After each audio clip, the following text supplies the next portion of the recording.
C'est parti. Salut, je suis Anne-Sophie Supio. Bonjour, je m'appelle Grégory Vacher. Et là, vous êtes sûrement en train de vous dire, mais qu'est-ce que c'est que ce podcast ? Eh bien, c'est très simple. Nous partons à la rencontre de personnes qui ont donné un sens à leur vie. Comme ça, nous, on peut s'en inspirer. Et on a appelé ça le plein de sens. Vous me faites le plein. Le plein ? Oui. Il s'appelle comment l'épisode d'aujourd'hui ? Lise et Enzo, monsieur et madame recyclage. Merci Francine. Alors, on y va. Aujourd'hui, on vous présente Lise et Enzo, aka monsieur et madame recyclage. Salut les saucisses. Salut. Bonjour, alors le manque de respect est présent, nous ne connaissons pas du tout Enzo et Lise et tu dis saucisse, c'est pas possible. On les a quand même eu au téléphone 3 ou 4 fois. Laisse-moi les présenter. Comment ça va mes couilles ? Non, c'est pas comme ça. Enzo et Lise, oui, on se connaît un petit peu parce qu'on s'est parlé plusieurs fois à travers diverses émissions sur Internet, donc sur votre site Internet ou sur votre compte Instagram. On vous connaît comme Monsieur et Madame Recyclage. Chaîne YouTube aussi. Chaîne YouTube, voilà, vous êtes un peu partout. Déjà, effectivement, est-ce que vous pouvez vous présenter ? Voilà, qu'est-ce que vous faites aujourd'hui dans la vie ? Et bah, en fait, on traîne sur Internet et on poste plein de trucs. Et ces trucs, c'est sur le recyclage et le recyclage des plastiques qui pose un peu un problème aujourd'hui dans l'environnement. Voilà, donc n'hésitez pas à nous suivre sur les réseaux comme Instagram ou LinkedIn. L'idée, c'est qu'en fait, plus on partage de connaissances, plus les gens ont accès à cette connaissance, s'éduquent un peu et comprennent un peu les enjeux qu'il y a autour du recyclage des déchets et en particulier, par exemple, de nos emballages, quoi.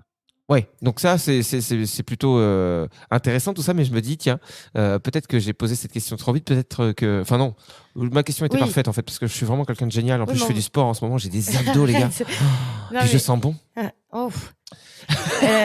Non mais c'est vrai, là on aimerait savoir comment vous en êtes arrivé là aussi, quel a été votre parcours. J'imagine qu'en plus vous êtes ensemble, comment on arrive à faire ce genre de choses en couple. En plus c'est pas forcément évident, hein. Tu dis j'imagine alors que tu sais très bien qu'ils sont ensemble. Bah non, peut-être pas. Tu lis la presse people.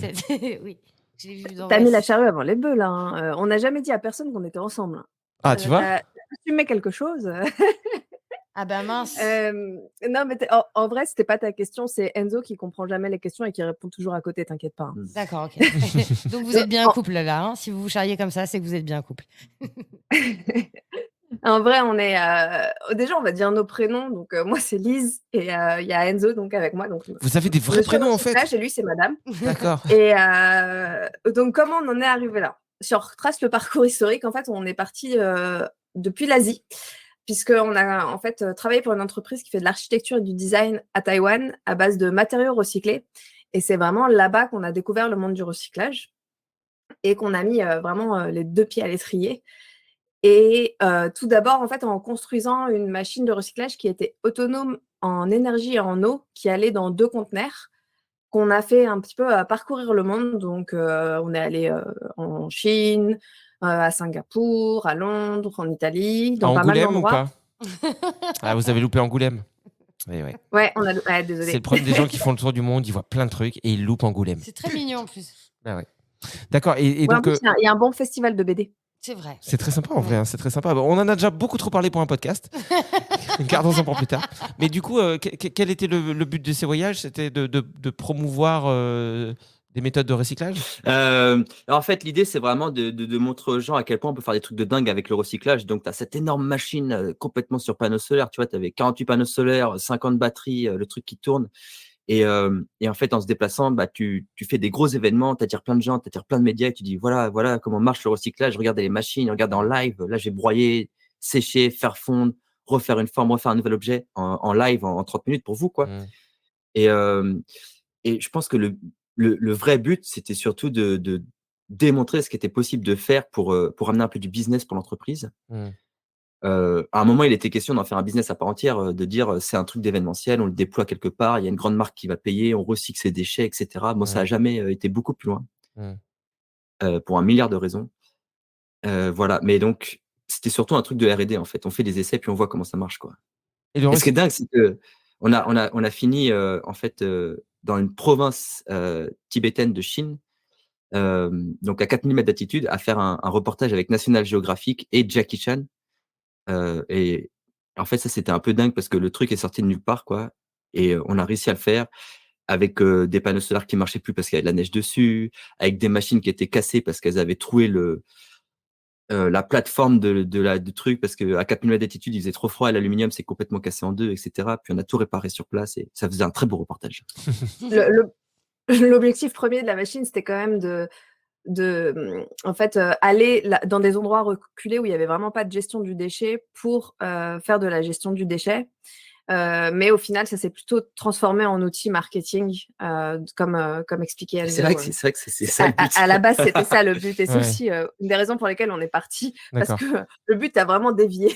D'accord. Mais du coup, quand vous dites, quand vous parlez de panneaux solaires, j'ai peut-être loupé une étape, mais j'ai pas vu le lien entre panneaux solaires et recyclage.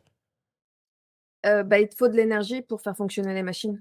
Ah d'accord, c'est que c'est des machines, Vraiment. les machines qui recyclaient étaient alimentées en énergie solaire. Ouais, ce qui est plutôt pas mal, parce qu'effectivement, quand c'est au gasoil, peut-être le but premier de faire attention à la planète est un peu perdu du coup, en cours de route. Bah là, de toute façon, le but premier était un peu perdu puisqu'ils se sont rendus compte qu'il y avait un côté beaucoup trop marketing. Comment ça s'est passé après? Donc, vous vous rendez compte que vous êtes un peu manipulé quelque part pour faire du fric.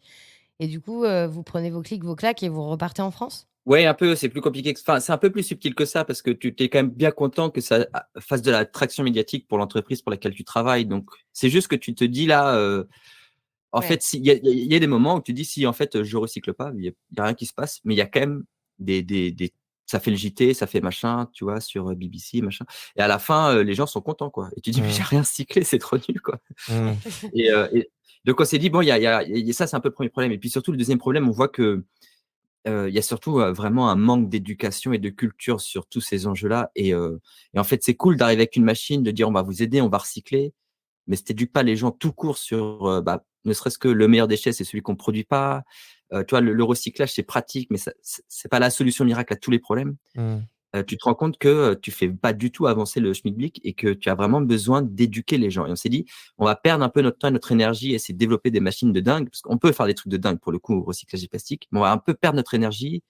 Ça serait vraiment plus important de faire de la formation et de l'éducation, quoi. Ouais, parce que plutôt que de faire comprendre aux gens que ces machines, elles sont pratiques pour faire quelque chose avec les déchets qu'on a aujourd'hui, ça peut malheureusement leur mettre en tête, ah bah c'est pas grave si on continue à produire du plastique, puisque maintenant, avec des super Ouais. machines, on va pouvoir le recycler. Et en fait, on encourage à continuer à faire de la merde en se disant, il y a des machines magiques, quoi, en gros.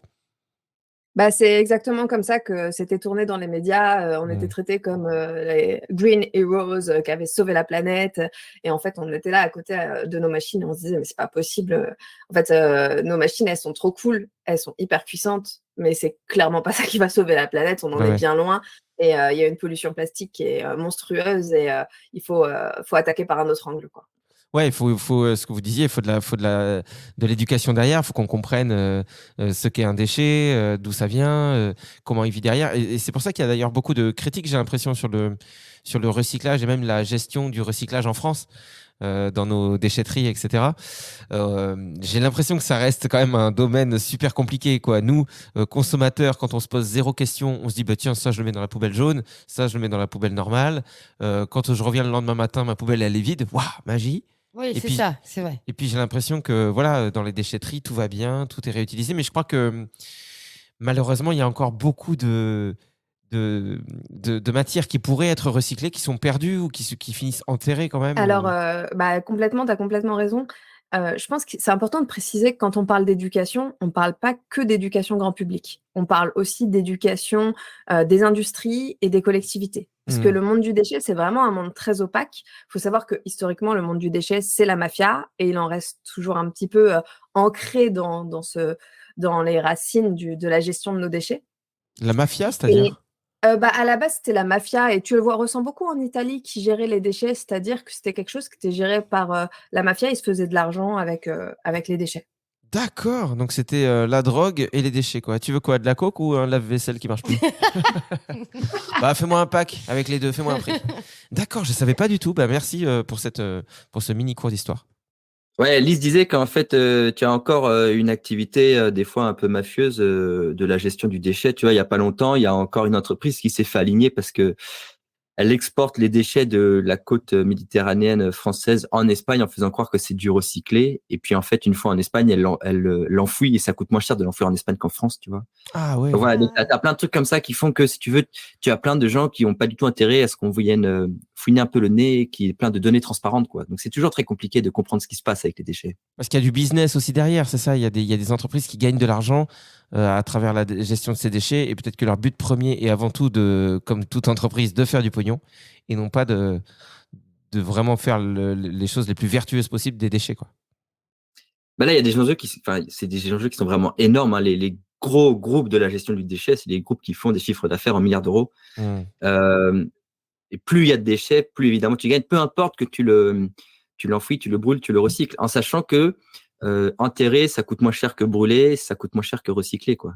Mmh. Donc, dans l'ordre logique des choses, ton intérêt premier, c'est quand même de creuser un gros trou et puis de foutre tout le bazar dedans, quoi. Ouais, d'accord. Sachant que les grosses entreprises en charge de la gestion de nos déchets, de manière globale, en fait, elles possèdent et un pôle incinération, et un pôle enfouissement, et un pôle recyclage. Mmh. Donc, en fait, tu sais très bien dans quelle direction elles vont vouloir pouvoir avoir un plus gros pactole à donner à leurs investisseurs. Mmh. Et du coup, vers quelle direction elles vont s'orienter.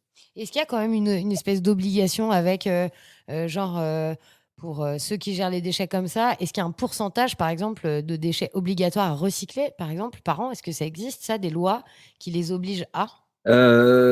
C'est une bonne. C'est une très Oui, bonne oui, non, mais question, si, ouais. il y a des obligations européennes qui vont tomber. Il me semble qu'il est prévu pour 2030 qu'il y ait je ne sais plus combien de pourcents de déchets plastiques, au moins des emballages qui soient recyclés. Et après, il faut voir comment chaque pays l'applique. Est-ce que les pays, quand ils l'appliquent pas, ils reçoivent des amendes, etc. Mmh. Donc, au niveau de l'Union européenne, pour les prochaines années, tu auras des obligations un peu fortes qui vont tomber. Jusqu'à maintenant, c'était pas. Tu as des objectifs, mais qui sont jamais vraiment respectés. Donc, on va dire, il faut absolument qu'il y ait 70% de plastique recyclé, puis c'est pas le cas, et puis tout le monde s'en fout, quoi. Mmh. C'est pas grave. Moi, je voudrais qu'on parle un peu de nous aussi. C'est-à-dire que hier, je suis allé à la piscine. Non, c'est pas ça. Non, je veux qu'on parle de nous dans le sens où nous, consommateurs, tu vois, que si j'achète, je fais mes courses et je peux acheter, par exemple, on va dire, une boisson qui est dans une bouteille en verre ou une boisson qui est dans une bouteille en plastique. Sur les deux, je vais voir que c'est recyclable.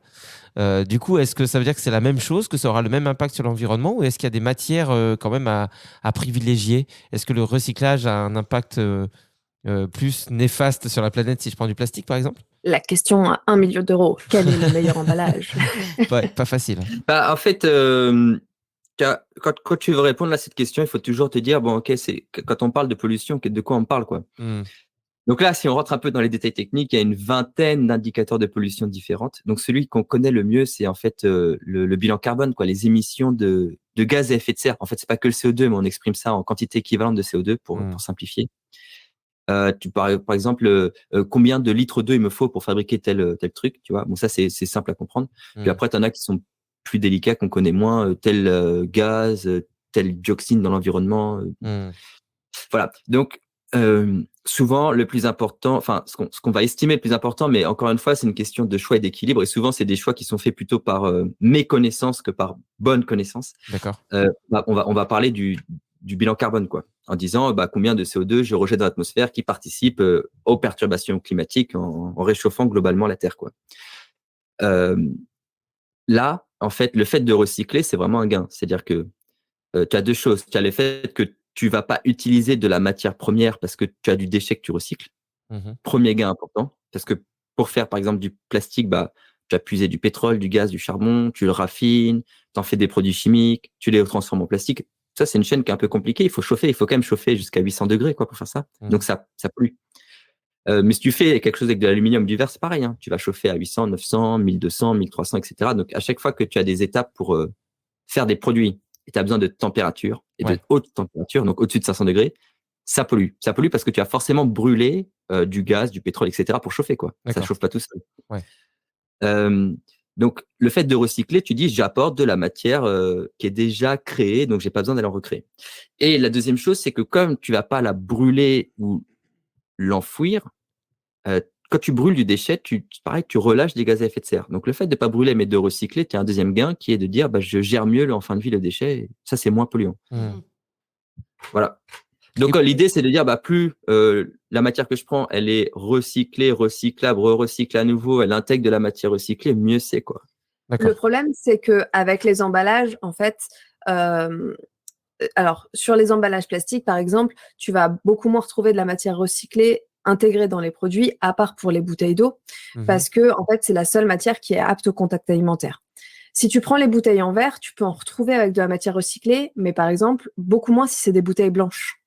Tout simplement pour des questions de couleur, parce qu'en fait, si tu fais du recyclage, il suffit que tu aies un petit peu de noir ou de vert ou de n'importe quelle couleur dans un batch qui est transparent, et ton batch, en fait, il va être un peu jaunâtre, un peu brun ou vert. C'est quoi ton batch? Comment? T'as dit ton batch? Ouais. C'est en Pardon, anglais, ton lot. ton lot, pardon. Non, mais t'inquiète, je Ton- connaissais en fait, Ouais. c'était pour te tester. Ouais, Moi c'est aussi. ça, c'est ton lot. Moi, ouais. J'ai eu un batch sur le papier toilette Ouais, moi au, aussi.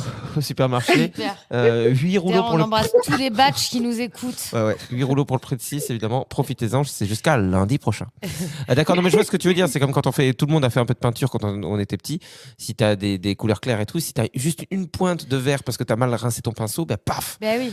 le batch est Mais- foutu. Quoi. Mais du coup, c'est intéressant. Ça veut dire que, par exemple, mes bouteilles de vin que je jette dans les gros packs, tu vois, que tu peux trouver dans les villes, que tu Les mélanges. bacs à verre, ouais, les bacs à verre. Ouais, on des dit. bacs à verre que tu peux trouver, et non pas des batchs, des bacs à verre. Non, mais tu jettes par exemple tes bouteilles blanches, tes bouteilles vertes, tes bouteilles, je sais pas s'il y a d'autres comme couleur. Marron. Mais du coup, est-ce que du coup, Ils mélangent tout ça, ouais. Ouais, ils mélangent tout ça. Donc, comment ça se passe? C'est vraiment recyclé ou qu'est-ce qu'ils en font? Et ben c'est ça qui est super intéressant, c'est que en fait, c'est retrié par couleur derrière. Ah, Ah ouais. Ils s'embêtent à les retrier par couleur parce fait, qu'en fait, ça se ouais. recycle par couleur. Mais pourquoi ils font T'as, pas des bacs bouteilles bah oui. blanches et tout? Ouais, tu as des grosses entreprises qui dressent les marmottes dans les Alpes pour amuser Non, mais c'est une bonne question. C'est fait par des êtres humains ou c'est des machines qui font ça automatiquement? En général, l'étape de tri, tu as besoin que ça aille très vite et que ce soit le moins cher possible. Donc, Ouais, dès machine. que tu peux, tu automatises ça. Donc, pour les bouts de verre cassés, tout est automatisé et c'est des machines. Donc, tu as plusieurs façons de trier un peu par taille de bouts cassés, etc. Et à la fin, c'est vraiment une machine qui envoie un rayon qui vérifie est-ce que c'est vert, marron, blanc, etc. qui le met de côté, quoi.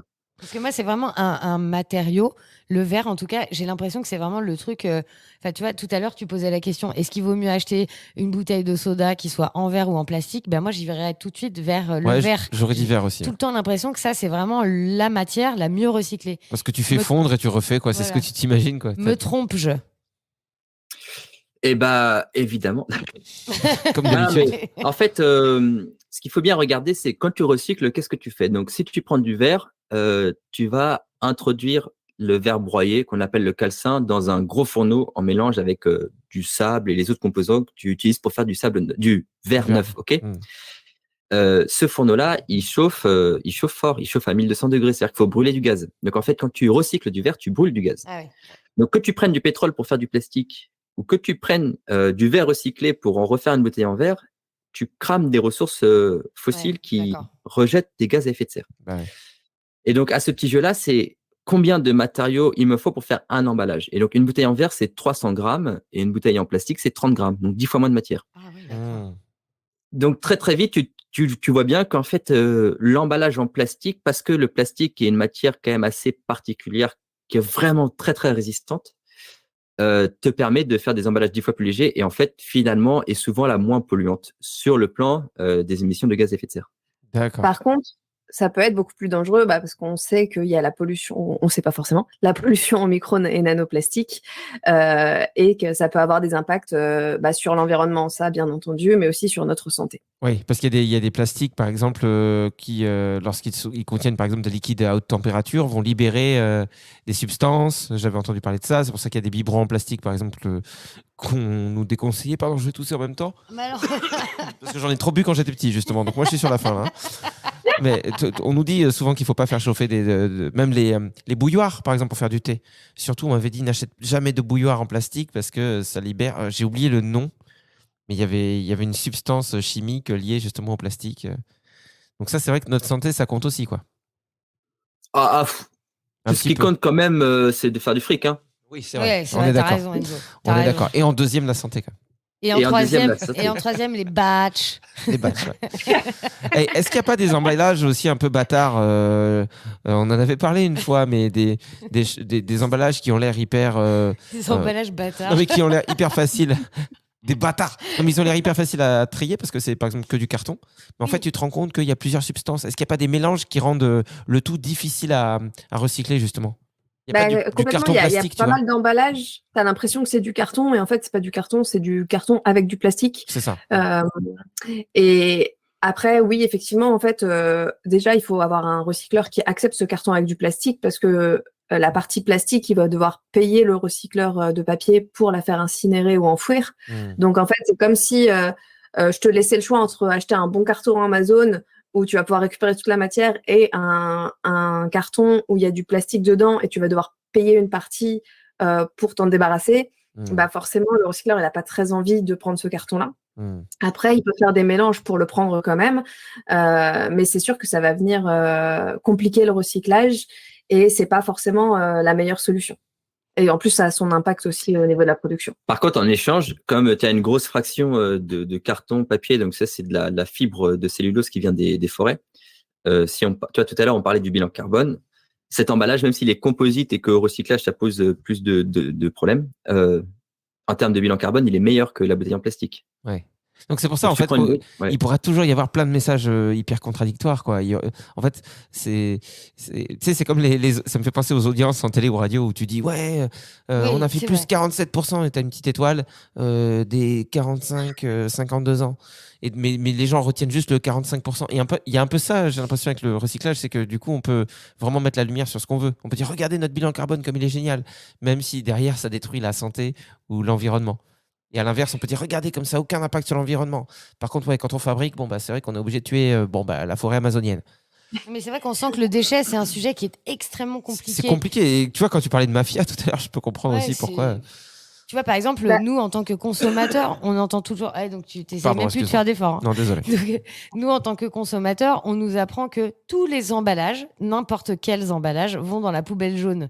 Est-ce que c'est vrai ? Oui. Maintenant, oui. En fait, oui, t'as quand même... le mettre dans la poubelle, c'est simple, ok. Mais c'est pas parce que ça va dans la poubelle jaune que ça va être recyclé.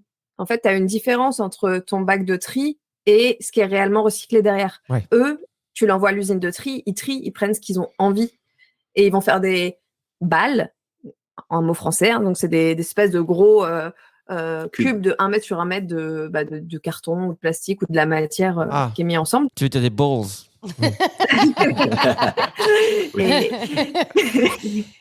Et après, ils vont l'envoyer à une autre personne qui va elle-même après faire un surtri et recycler la matière qui l'intéresse. Mais le taf que c'est incroyable, quoi. Ouais. En fait, il y a plein ce qui est vraiment passionnant, c'est qu'il y a plein d'acteurs et qu'en fonction de là où tu es, ça va pas forcément être le même processus pour ton déchet en réalité, parce que ça va dépendre des acteurs qui sont autour de toi. En fait, ça va dépendre de économiquement qui rachète quoi pour être viable financièrement. Okay. Est-ce que vous, justement, de vous intéresser à tous ces sujets, de travailler dessus depuis tout ce temps, ça, du coup, je suppose que ça a une influence sur votre quotidien. Est-ce que vraiment vous êtes comment vous êtes du coup zéro déchet? Non, il faut plein de déchets, mais des déchets à fond. Non, mais est-ce que vous êtes passé vraiment zéro déchet? Il y a des gens qui passent zéro déchet, ou vous êtes sur on fait le mieux possible, ou est-ce que vous vous dites on continue à acheter certaines matières parce que la manière dont c'est recyclé, nous ça nous convient, on trouve que ça a un impact plutôt pas si terrible? Alors, je pense que ce qu'il faut remettre en question, c'est vraiment au niveau des emballages jetables. Parce que tu vois, ce qu'on disait tout à l'heure, c'est que les choix de matière et le plastique, pour certains usages, ça va être intéressant. Là, on parle vraiment d'emballage jetable. C'est là le problème. Donc, en fait, tu peux facilement, si tu as des acteurs autour de toi, passer sur des choses en réemploi et faire attention à ce que tu consommes. Mais tu vois, étonnamment, même si nous, on ne se prétend pas zéro déchet, mais on essaie de faire un maximum d'efforts. Comme il y a aussi beaucoup de questions de ratio, on va privilégier donc ce qui, pour nous, en fait, est le plus important. Donc, sur ton alimentation, en fait, l'emballage, il sert à emballer quelque chose. Donc, en fait, que tu achètes du Coca dans une bouteille d'eau en plastique, dans une bouteille, en plastique ou en verre, le problème, c'est le Coca, c'est pas ta bouteille. Même si, bien sûr, ton emballage, il a des conséquences, tu vois. Je voudrais pas minimiser ça, mais c'est vraiment ta manière de choisir ce que tu vas consommer. Donc, prends le Coca Breton Bretz. Non, mais n'importe quoi, prends pas de soda. Ou pas de soda du tout, c'est vrai. Là où Lise a raison, c'est que par exemple, si tu dis ce qui va m'intéresser, c'est de tout faire pour essayer d'épouser une alimentation végétarienne, en fait, le recyclage des emballages, tu t'en fous, quoi. Parce que le gros de l'impact, il est sur la nourriture qui est emballée à la base, quand même. c'est pas à prendre au pied de la lettre, on s'en fout pas complètement. Il faut continuer de Alors, il trier. y a une exception, il y a une vraie exception, c'est quand tu achètes du cognac. Parce que tu as 75 centilitres dans une bouteille qui fait 600 grammes de Ouais. verre. Et donc là, la bouteille a un impact qui est autant que celle du cognac quasiment. Ouais. Et donc, il faut faire très attention à la consommation d'alcool, quoi. Bon, bah, j'ai plus de petit-déj alors. Ouais. Faut que j'en trouve un autre. Non, mais c'est intéressant effectivement de Et du coup, se poser toutes ces questions parce que même, enfin, pardon, Bah, excuse-moi. non, c'est Non, pas grave. j'allais dire, moi sur les déchets, je sais pas trop où me situer. Je pense que comme beaucoup de gens, j'essaie de faire attention. Et puis des fois, tu as des trucs qui influencent ta vie, comme le portefeuille, hein, tout simplement. Il y a des trucs plus ou moins chers. Ouais. Des fois, c'est tes enfants aussi. Je veux ça. Non, il y a du suremballage. Je veux ça. Arrête de crier. Tiens, je te l'achète. Je t'offre aussi une mallette avec $10 000. Juste arrête de crier. Mais moi, je sais que le truc, par exemple, que je faisais beaucoup avant et que je fais quasi plus, je dis pas que je le fais plus du tout, c'est acheter des fruits ou des légumes C'est ça, j'allais y venir. sur l'étal, voilà, Ouais. qui sont déjà empaquetés, tu vois, où il y a déjà Il n'y du a aucun plastique dessus. intérêt. Mais ouais, mais au début, moi, c'est parce que je me dis, c'est propre, tu vois. Quand les papis sont au-dessus en train de discuter et qui postillonnent en disant, ils sont bons, ces avocats, ils sont bons. Ouais, tu tu vois. les passes sous l'eau. Bon. Enfin. Oui, mais bon, je me disais, on sait Ouais. jamais. Non, Et ça, c'est vrai que je me dis, putain, c'est vrai que c'est absurde. On trouve beaucoup de plastique aujourd'hui, même aux fruits et légumes, alors que c'est vraiment l'endroit où on devrait rien avoir, quoi. Ouais. Et en fait, le plastique a cet avantage cool que ça a l'air propre, ça a l'air safe, quoi. Ouais. Et donc, faut le dire, il y a quand même une partie de l'industrie qui joue à mort dessus. Ce côté très, très propre, très hygiénique. On l'a vu pendant le Covid. On l'a vu pendant le Covid. En fait, on s'est aperçu après des recherches que finalement, c'était la matière sur laquelle le virus restait le plus longtemps et que c'était débile de tout emballer dans du plastique. C'était vraiment débile pour le coup. Mais psychologiquement, c'est super rassurant, quoi. Et donc, les fruits et les légumes, c'est pas une proportion de tous les emballages qui est super importante, mais le fait de plus mettre de plastique, ça compte. Aujourd'hui, tu as une loi qui dit que tu n'as plus le droit de les emballer dans du plastique, c'est pas pour rien. Enfin, si c'est passé, c'est que ça servait vraiment à rien pour la plupart d'entre eux. Tu as quand même quelques exceptions où ça va se négocier, quoi. Tu vas dire, bon, bah voilà, les framboises, c'est fragile, les vendre en grande surface, c'est un gros enjeu. Elles sont pas dans du plastique, elles sont dans des barquettes en carton. Oui, tu parles des barquettes en carton. Non, mais je veux dire, Ouais, ou des barquettes en il y a encore- plastique. ouais, Ouais. voilà, voilà. Et après, il y en a d'autres où les gens essayaient de dire, ouais, les champignons, on a quand même besoin de les emballer dans du plastique. Non, Non. en fait, non. Non. Les salades, on a quand même besoin de les emballer dans du plastique. Non. Et nous, le moyen qu'on a trouvé, mais alors c'est vraiment là on habite maintenant, c'est qu'il y a des assos qui récupèrent tout ce qui va être jeté dans les supermarchés. On les récupère. On récupère un nombre de trucs emballés dans du plastique, des fois, qui est dingue. Et tu vois bien que l'emballage plastique, un autre argument qui est utilisé, c'est de dire ça allonge la durée de vie. C'est faux. C'est faux. Calmez-vous, madame, Mais non, s'il mais vous c'est plaît. Il est faux. en train d'intervenir. Mais Vous non, mais assistez à une c'est- conférence. Je vous le dis, Asseyez-vous. c'est faux. Vous avez raison, monsieur. Prenons l'exemple des champignons. Les champignons, si tu les laisses emballer dans du plastique, ils pourrissent limite à vue d'œil. Donc, tu as tout Bah, à fait raison. Alors, si Enzo. je peux me permettre, tant qu'on vous a interrompu, monsieur, j'ai l'impression que c'est la même chose pour la salade. Moi, j'ai acheté beaucoup de salade dans des sachets plastiques avant et elle devient marron très vite et il y a du Molle. jus que je vous déconseille de boire. Hein. Croyez ça, mon expérience. Ouais, c'est- Alors que maintenant qu'on achète des salades entières, on conserve ça au frigo avec des trucs qui absorbent l'humidité, en fait. Mais oui. Et puis on la garde hyper longtemps, la salade. Voilà. Donc, c'est la preuve que des fois, c'est vraiment une question de perception marketing et que ça n'a pas forcément de but. Et on va te dire, le concombre, quand il est emballé dans du plastique, au lieu de le garder 3 jours, on peut le garder 15 jours au supermarché. En fait, à la fin, si tu vends 3 fois trop de concombre, qu'il soit dans du plastique ou pas, tu devras le jeter. Et donc, Ouais. la vraie question est comment tu optimises ton flux pour vraiment délivrer aux gens des biens de bonne qualité. Et c'est pas une question d'emballage, c'est une question de logistique pure, quoi. Et du coup, Et là, je ne sais pardon. pas si vous êtes déjà allé faire les poubelles à la fermeture des supermarchés. Et si vous n'avez pas eu l'occasion, franchement, je vous invite à le faire. C'est hallucinant tout ce qui est mis dans les poubelles. Les yaourts au lait de chèvre, tout le temps, ça à la poubelle. Hein. Personne n'en veut. Pourtant, c'est c'est dingue. très bon. Et pourtant, tout est automatisé, même dans les supermarchés. Je suppose que tu as des espèces de statistiques. Tu peux voir quels produits sont vendus, oui. comment, pourquoi. S'il y a des trucs qui marchent pas trop, pourquoi tu continues à... En fait, après, je me doute que ça doit être hyper galère à gérer un supermarché. Quand je vois comment tu gères ton propre frigo des fois, Oui. en vrai, ça doit être compliqué. Mais Mais du oui, coup, c'est dommage. Mais du coup, c'est vrai que là, on parle de tous les produits frais, les fruits et légumes. Mais par exemple, ce suremballage qui existe, tu vois, ton tube de dentifrice, il a clairement pas besoin d'être dans un truc en carton en plus. Et ces petites madeleines que tu achètes dans un sachet en plastique qui sont elles-mêmes individuellement dans un Sachet en truc en plastique, ouais. plastique. Du coup, C'est est-ce ouf. qu'il n'y a pas justement des lois qui peuvent dire aux industriels, là, vous poussez un peu trop le Ouais. pochon trop loin? Ça bouge au niveau des lois, ouais, là-dessus. Il y a des trucs. Ça sert un peu la vis ou on s'en fout? Alors, l'industrie je pense, du sucre et du gâteau, c'est quand même une industrie forte. C'est compliqué de faire bouger les trucs contre ça, hein. Ouais. Les madeleines, c'est vraiment l'exemple qui est trop bien. Mais moi, j'ai l'impression que quand même, quand tu as des ingrédients de bonne qualité, la madeleine, même quand elle n'est pas emballée, elle reste quand même moelleuse longtemps. Oui. Il dit ça parce qu'on en a déjà discuté et l'argument premier pour les madeleines, c'est à partir du moment où ton sachet est ouvert, toutes tes autres madeleines elles vont se fermer, il va falloir manger le sachet d'un coup, alors que si tu les as en sachet unique, et bah, du coup ça tient plus longtemps. À vérifier, hein, parce que pour avoir déjà laissé des sachets ouverts sans emballage individuel, après, en fait, le secret, le vrai secret, c'est de vite manger les gâteaux. Moi, je consomme un paquet par jour. C'est ce qu'il faut faire. L'emballage individuel, c'est pas un problème pour moi. Je Donc suis toi, d'accord. t'es anti-coca, mais vas-y, allons-y pour les gâteaux Indus, quoi. Mais non, mais t'as les petites pinces. Nous, on a acheté des petites pinces pour fermer les sachets. T'as des petites pinces qui se clippent. Ouais, c'est ça. Qui se Ouais. clipsent. Voilà. Et ça garde tout. Ça ressemble comme à des barrettes pour cheveux, sauf que Oui, c'est on des voit barrettes tout ce pour. que c'est, hein. Oui, c'est vrai. J'ai arrêté mon explication là parce que j'ai l'impression que tout le monde avait compris. Autant pour moi. Tu peux aussi mettre un élastique. Moi, je mets un élastique. Bah, Ah oui, après, c'est c'est un vrai. peu plus compliqué parce que tu as des emballages qui sont sous vide ou sous atmosphère conditionnée. C'est-à-dire que t'as plus d'oxygène, t'as que de l'azote, par exemple. Donc là, dans l'air qu'on respire, si tu veux, tu as de l'oxygène et de l'azote et tu vires l'oxygène qui favorise les réactions chimiques qui détériorent les aliments. Donc, D'accord. quand tu remets la pince, tu as déjà de l'oxygène dedans. Donc, ça te permet d'éviter qu'il y ait trop d'oxygène qui vienne réagir en permanence. Surtout si tu as fait bien le vide. Tu sais, le gruyère à râper, là, tu réappuies pour vider l'air et tu mets la pince. Ouais. Mais tu as quand même un peu d'oxygène qui est rentré. Donc, qui est plus sous atmosphère conditionnée. D'accord, je savais Ah, pas. bah moi non plus, je viens d'apprendre un truc de dingue. Si tu veux un bon exemple sur ça, je pense que tu le sais sur ton vin. Ouais. Et ça, je peux pas te parler. Bah, une fois que tu as ouvert ta bouteille de vin, tu peux pas la garder hyper longtemps parce que sinon, bah, ça va tourner au vinaigre. Et bah, c'est la même chose, c'est parce que tu as de l'oxygène qui rentre dans ta bouteille. C'est exactement de la même manière. Alors j'avoue que depuis qu'Anso vient à la maison, on a rarement des bouteilles dans lesquelles il reste du liquide. Donc j'essaierai un jour. Ah, bah faut pas gâcher, hein, attends. Donc aujourd'hui, vous êtes hyper présent sur les réseaux.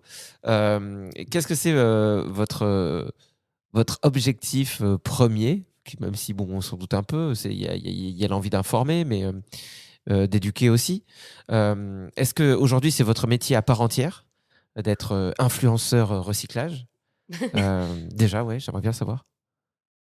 Alors, en tant qu'influenceur, on ferait plutôt un job un peu médiocre. C'est sûr qu'il faudrait qu'on ait des objectifs de 100 000 abonnés par mois, quoi. Ouais. Et on est loin. Ouais. L'objectif premier, c'est de se servir donc du bureau d'études qu'on a fondé, qui s'appelle aussi Monsieur et Madame Recyclage. Enfin, l'entreprise s'appelle Madame et Monsieur Recyclage SS. D'accord. Pour faire des missions de conseil et des formations rémunérées et financer en fait tout le travail d'infographie bénévole et de vidéo qu'on fait. Donc le vrai objectif entre nous, c'est de faire 10K de chiffre d'affaires par mois. D'accord. Et d'aller délicatement faire un peu de jet ski à Dubaï quand on peut, quoi. Bah, je comprends. Et surtout qu'à Dubaï, il y a il y a le jet ski. Il y a vraiment de plus en plus d'entreprises qui proposent ça. Il y a des parcours. On ne peut pas faire ça en France. Tu peux faire des sauts, ils te mettent des obstacles. Et puis tu peux skier dans un supermarché. J'en ai déjà parlé, je l'ai fait moi. C'est vrai. Sans vanne. Ouais. Je l'ai vraiment fait. Je suis allé à Dubaï. Regardez-moi, je suis allé à Dubaï et j'ai fait du ski dans un mall. Parce qu'à l'époque, c'était il y a 10-15 ans. Je sortais avec une fille dont les parents habitaient à Dubaï. Elle m'a dit viens, on va aller voir mes parents et tout. Et moi à l'époque je savais pas trop ce que c'était et tout, je me posais zéro question. Et j'ai dit moi j'aime pas trop là-bas, enfin je sais pas, ça m'intéresse pas, moi je suis plus pays froid et tout. Elle m'a dit moi tu peux faire du ski à Dubaï. Et moi j'avais trouvé ça génial. Je m'étais posé zéro question sur l'impact environnemental et donc j'ai fait du ski là-bas. Voilà, vous avez le droit de me juger. Non, les questions, il n'y a pas de souci. Non, si, on peut juger parce que tu as payé un peu cher le billet d'avion parce qu'il y a la même chose en Belgique, à Comines, juste à la frontière. Ah ouais? Mais non. Je savais même pas. C'est vieux, hein, ça a au moins 20 ans le truc. Hein. Waouh! Parce que je sais qu'il y a des communes qui font ça, qui font du ski. Bon, on s'écarte un peu du sujet, mais Oui, qui font des pistes de ski sans neige. Tu vois, c'est un peu rigolo. À chaque fois, ils trouvent des espèces de techniques pour que tu puisses glisser, machin. Mais vraiment, la neige fabriquée, c'est vrai que c'est plus trop à la mode, quoi, en 2023. On s'écarte. Non, ouais, on s'écarte. Ouais, Non, on fait non, bien, j'ai mais, pas l'impression. Parce que moi, je moi, skie je pas, voudrais voilà, revenir parce que sur tout le monde se demande. excuse-moi. Je voudrais revenir sur le côté influence parce que je pense que c'est important de le remettre en avant. C'est compliqué d'être influenceur et de créer du contenu de qualité très rapidement. Parce que pour être un influenceur avec plein d'abonnés, en fait, il faut créer. Mais comme nous, on va vraiment privilégier la qualité du contenu, à chaque fois qu'on fait des posts, on met énormément de temps. Donc forcément, tu as moins de visibilité. Mais notre espoir premier, bon, jusqu'à maintenant, ça a plutôt pas mal marché, c'est en fait d'influencer les influenceurs pour pas qu'ils aillent raconter n'importe quoi quand ils cherchent à être informés, en fait.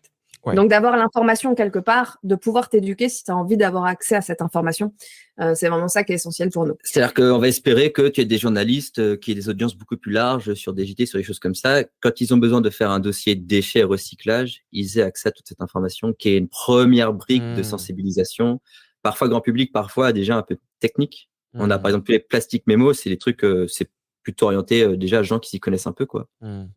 Non, mais c'est important, ce rôle, il est essentiel parce que influenceur tout court, quand tu vas être au four et au moulin, c'est-à-dire quand tu vas être celui qui informe, qui fait du contenu un peu sympa, rigolo, et en même temps aller chercher l'information, des fois tu peux te perdre, et puis tu peux être vite pris au piège de ton métier d'influenceur, à savoir que ta communauté, peut-être qu'elle va préférer un certain type de contenu, et que quand tu vas faire autre chose, bah, tu vas perdre les gens, et toi tu as besoin d'argent pour vivre, donc tu vas privilégier le contenu qui est attendu par tes abonnés, et tu vas t'écarter totalement de la route, quoi. Ça veut pas dire que tu vas taper totalement à côté, mais il y a quelque chose qui va sonner creux, qui va sonner faux, et tu vas pas pouvoir dire tout ce que tu as à dire. Alors que si ton but premier, c'est vraiment d'informer, et après de dire, voilà, je vous laisse accès à l'information, et vous, influenceurs ou présentateurs de JT, machin, vous pouvez aller piocher dedans, c'est super. Après, c'est eux qui se font des couilles en or, hein, du coup. La vulgarisation scientifique, c'est vraiment quelque chose qui est en fait hyper compliqué, on s'en rend pas compte, mais le moindre mot, en fait, on peut se faire taper sur les doigts direct. Donc, en fait, tu as vraiment besoin de plusieurs couches, plusieurs leviers, où nous, on a besoin de garder notre intégrité et notre éthique scientifique et la véracité de nos propos sans trop simplifier, du coup. Et des fois, on nous dit « Ah, c'est un peu compliqué encore ce que vous racontez », parce qu'on peut pas faire plus. Et du coup, on va attendre que les autres fassent plus en faisant un peu d'erreur, parce que c'est comme pour certains domaines où tu apprends un peu de travers, mais le but, c'est d'apprendre à la globalité. Oui. C'est le modèle de l'atome, tu vois. Tout le monde s'imagine un atome, tu as un petit corps et puis tu as des électrons qui orbitent autour comme des planètes, là. En fait, ce modèle, il est faux, complètement faux, mais il est très pratique pour expliquer aux gens. Donc, c'est celui qu'on t'apprend à l'école, et puis après, quand tu passes dans les études supérieures, on te le déconstruit et on t'apprend un nouveau modèle. Je devais pas être là, moi, quand on me l'a appris déjà de base. Alors, les études supérieures, on n'était pas là, mais dans les inférieures, apparemment, on a. Les études inférieures, on n'était pas je devais penser à autre chose. Bon, c'est pas grave. Bah, en tout cas, merci. Merci de nous avoir appris ça. Non, mais c'est super intéressant tout ça. Moi, j'invite vraiment tous les gens à s'abonner à votre compte parce que, voilà, comme vous venez de le dire, moi, on sait que c'est du contenu de qualité. C'est toujours sympa de savoir qu'on s'informe pour de vrai et que c'est pas juste du contenu à la chaîne parce que c'est un peu à la mode en ce moment de parler environnement, recyclage, parce que c'est cool. Donc, monsieur, madame Recyclage, c'est sur Instagram. Vous avez un site internet, vous avez une chaîne YouTube et on mettra tous les liens directement en description du podcast. Et surtout, moi, je voudrais terminer ce podcast avec juste une phrase qu'Enzo a dit en tout début de podcast que j'ai trouvé super, c'est que le meilleur déchet, c'est celui qu'on ne crée pas. C'est un peu ça ce que tu as dit. Voilà. Donc, on a pas mal parlé de c'est quoi le meilleur emballage. Aujourd'hui, on a dit la bouteille plastique, finalement, en bilan carbone, souvent, c'est la mieux, même si on la déteste. La brique en carton avec un peu de plastique d'aluminium, en fait, elle est encore un peu mieux. Mais en fait, tout ce qui est mieux que tout ça, c'est la bouteille en verre qui est réemployée plusieurs fois de suite. Par nous-mêmes. Et alors, pas forcément. Si. Enfin, je veux dire, ça peut être des gens qui la lavent pour toi. Enfin, c'est juste, tu vas acheter du vin au supermarché, c'est pas une bouteille de verre jetable. Il faut que tu la ramènes, on la déconsigne, on prend une petite partie d'argent, quelqu'un la lave, on la re-remplit. Et là, en termes de bilan carbone, là, on parle. Ouais. Et donc, c'est important parce que celui-ci, ça devient pas un déchet qu'on va recycler. Même s'il est très, très bien recyclé, on recycle 80% des bouteilles en verre, on en refait des bouteilles en verre en boucle fermée, c'est fantastique. Mais là, c'est encore mieux. C'est-à-dire que juste, on les lave, c'est moins gourmand en énergie sur plusieurs cycles de lavage, de réemploi et tout le monde est gagnant, quoi. Et est-ce que vous avez l'impression qu'il y a un réel intérêt aujourd'hui des gens pour ces sujets-là? Comment vous le ressentez vous, autour de vous? Est-ce que vous avez l'impression qu'on est vraiment une génération qui s'éveille, ou est-ce qu'on a vécu un espèce de faux sursaut de conscience et finalement après la Covid on est retourné dans nos vies? Enfin, je sais pas, c'est un avis totalement personnel, hein, mais ce qui m'intéresse. J'ai envie de te dire que nous, on est dans notre éco-bulle.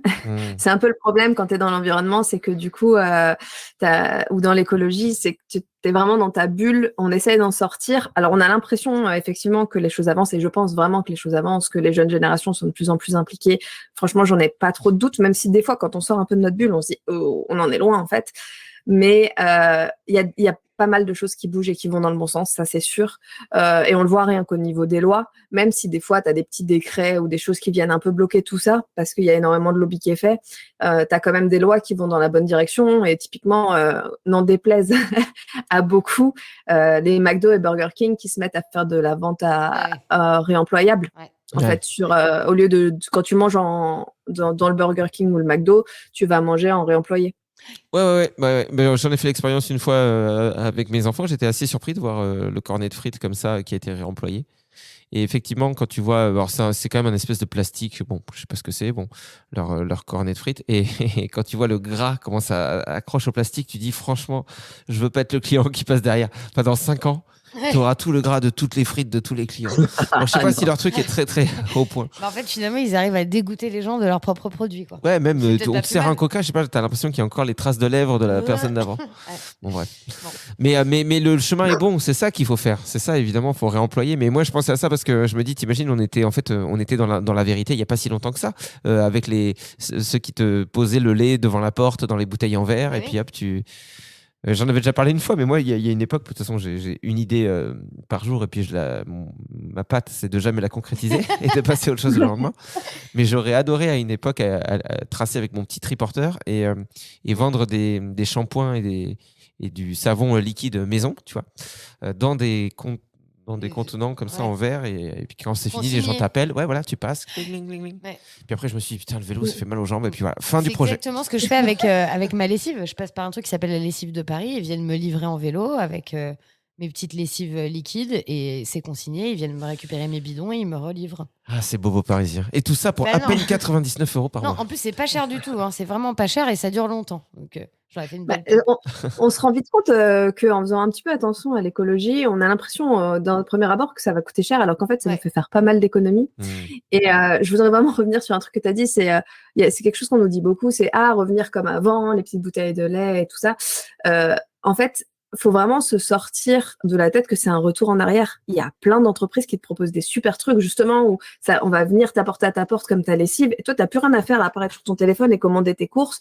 Et en fait, tu vas avoir un impact sur l'environnement qui est diminué parce que tu prends pas ta voiture pour aller faire tes courses ou je sais pas, plein d'autres choses. Quand tu commandes la bière en ligne sur l'application, là, par exemple le fourgon, le mec, quand tu commandes donc 2 grosses caisses de, je sais pas, une vingtaine de bières, Ah, ça t'as fait soif, lourd. toi, en ce moment. C'est vrai Tu qu'Enzo, il t'invites au nous parle 4e de étage des cognac. ascenseurs, ils montent au 4e étage, te les mettent devant la porte. D'accord. Et ça, c'est un vrai gain. Ça, c'est un vrai gain. Ah bah oui, À chaque tu fois que tu m'étonnes. parles d'alcool, je vois les yeux de Grégory qui s'allument. C'est un sujet qui m'intéresse. En vrai, je suis en détox. Bon, Je suis en détox depuis 2 jours. Après, c'est dommage parce que c'est quand même l'heure de l'apéro, quoi. Mais tant pis. Non, je bois de la verveine là depuis Bon. 2 jours, et franchement, ne le faites pas à la maison. Non, c'est super intéressant. De toute façon, tous les podcasts qu'on fait sont en toute humilité super intéressants. Donc c'est vrai que si ça n'avait pas été le cas aujourd'hui, on aurait été très très déçus. Mais heureusement, on est dans notre série. Et ben, en tout cas, merci à vous tous d'avoir été avec nous. Enfin, vous tous, vous êtes que 2. Bah écoute, avec plaisir. On espère qu'on vous a pas trop ennuyé. Pas du tout. Non, il n'y a que Enzo. Oh, pardon. Non, pas du tout. Non, on vous embrasse et on met tous les liens, monsieur et madame Recyclage, pour vous suivre partout sur tous les réseaux qui existent au monde. Des gros bisous, à bientôt. À Bye. bientôt. Ciao. Merci, salut. Merci d'avoir écouté Le Plein de Sens. Maintenant, vous pouvez aussi nous soutenir sur Tipeee, T-I-P-E-E-E, en nous donnant par exemple 1 euro, 1 centime, 2 euros, 10 euros, 30 euros. Oui, bah, 4... vous donnez ce que vous voulez, quoi. Ouais, c'est ça que je voulais dire. Il y a un lien aussi disponible sur notre compte Instagram, La Prod au fond du jardin, l'occasion d'une bonne balade sur le web. C'est vrai, comme ça vous cliquez, c'est plus simple. Oui. Mais n'oubliez pas qu'on fait ça de manière bénévole, donc on a quand même besoin de votre soutien. Allez, carte bleue qui chauffe. J'ai besoin d'un nouveau VTT.